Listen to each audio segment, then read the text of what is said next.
বেশ কয়েকদিন আগে একটা ভিডিও দিয়েছিলাম আর আজকে অনেক দিন পর চলে আসলাম আপনাদের সামনে। আশা করি প্রত্যেকে ভালো আছেন। আমার শরীরটা মোটামুটি এখন ভালোই আছে। তো চলুন, তালটা দেখে বুঝতেই পারছেন আজকে কি শেয়ার করব। বন্ধুরা, আজকে তালের বড়ার ছোট্ট একটা রেসিপি শেয়ার করব, যেটা আমি আমার মায়ের কাছ থেকে শিখেছিলাম। আর যেহেতু আমি ছোটোবেলা থেকেই, মোটামুটি ছোটোবেলা বলতে মানে একটা সময়ের পর আর কি, মোটামুটি রান্নাবান্না আমি তো শিখেছি, প্রচুর রান্না শিখেছিলাম। শুধু মার কাছে কেন, মা বলুন, জেঠিমা বলুন, পিসি বলুন, অনেক মানুষের কাছ থেকেই, মানে যারা বেশ ভালো ভালো রান্না করেছেন বা করতে পারেন, সবার কাছ থেকেই আমি রান্না শিখেছি। তো এই তালের বড়াটা শিখেছিলাম মার কাছ থেকে।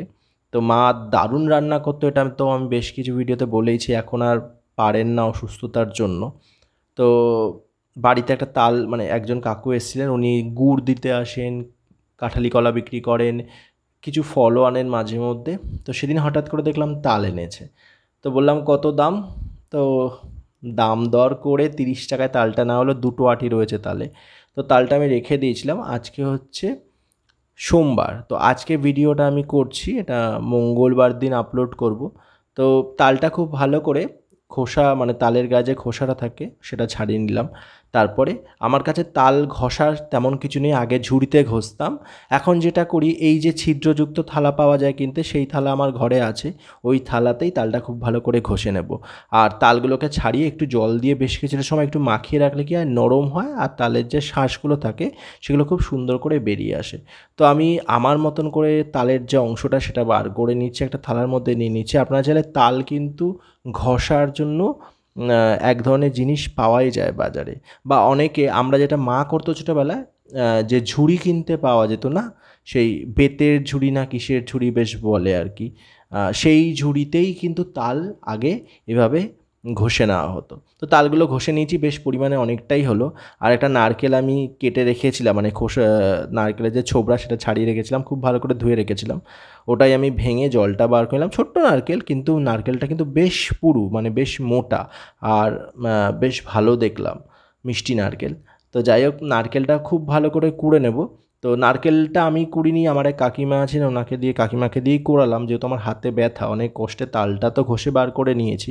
তো যাই হোক, এবার সমস্ত উপকরণগুলো মাখিয়ে নেব। প্রথমেই তালের মধ্যে দিয়ে দিচ্ছি হচ্ছে নারকেল কোড়ানো, সুজি দিয়ে দিলাম পরিমাণ অনুযায়ী, আর ময়দা আটা দেবো, দুটোই আমি ভালো করে একটুখানি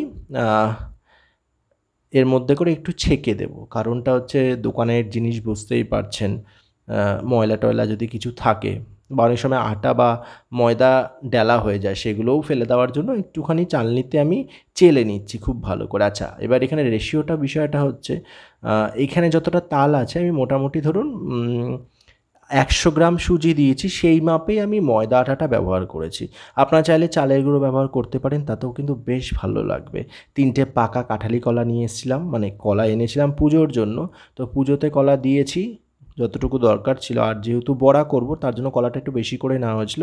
3টে কাঁঠালি কলা আমি এর মধ্যে দিয়ে দিলাম, সাথে মৌরি দিলাম স্বাদের জন্য, আর একটু নুন দিলাম, আর সাথে দিলাম হচ্ছে চিনি। আপনারা চাইলে গুড় দিয়ে করতে পারেন, আমি গুড়টা দিলাম না, চিনি দিয়েই সমস্ত কিছু দিয়ে খুব ভালো করে মাখিয়ে মোটামুটি 30 থেকে 40 মিনিটের মতো একটু ঢেকে রাখবো। তারপরে বড়াগুলো ভাজবো। তো আমি ফিরে এলাম, প্রায় 45 মিনিটের বেশিই হবে। তো তারপরেই ফিরে এসেছি, এসে আরেকটু হাত দিয়ে একটু খুব ভালো করে মাখিয়ে নিচ্ছি। কারণ এই মাখানোর পর কিন্তু তালের বড়া বেশ ফুলতে নির্ভর করে। অনেকে না খাওয়ার সোডা দেখেছি ব্যবহার করেন, কিন্তু আমি তেমন কোনো কিছু, মানে খাওয়ার সোডা জাতীয় জিনিস সব কিছুতে দিই না। কেকে দিই ঠিক আছে, কিন্তু এই ধরনের কোনো রান্নায় আমি ইউজ করি না, এমনিই সুন্দর হয় খেতে।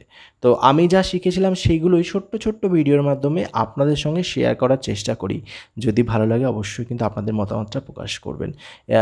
বছর কয়েক আগে আমি তালের বড়ারও ভিডিও দিয়েছিলাম আমার ইউটিউব চ্যানেলে, ফেসবুক পেজে, তো আছে ভিডিওগুলো।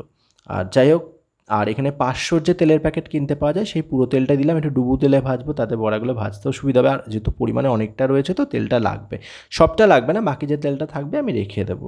তো তালের বড়াগুলো দেখুন কত সুন্দর ফুলে ফুলে উঠেছে আর ভেসে উঠেছে তেলের ওপরে, একটু লাল লাল করে। আর ফ্লেমটা এই সময় একদম কম করে রাখবো, কারণ যদি হাই ফ্লেমে ভাজা হয় সেই ক্ষেত্রে কিন্তু বাইরেটা লাল হয়ে যাবে, ভেতরটা কাঁচা থাকবে, খেতেও ভালো লাগবে না।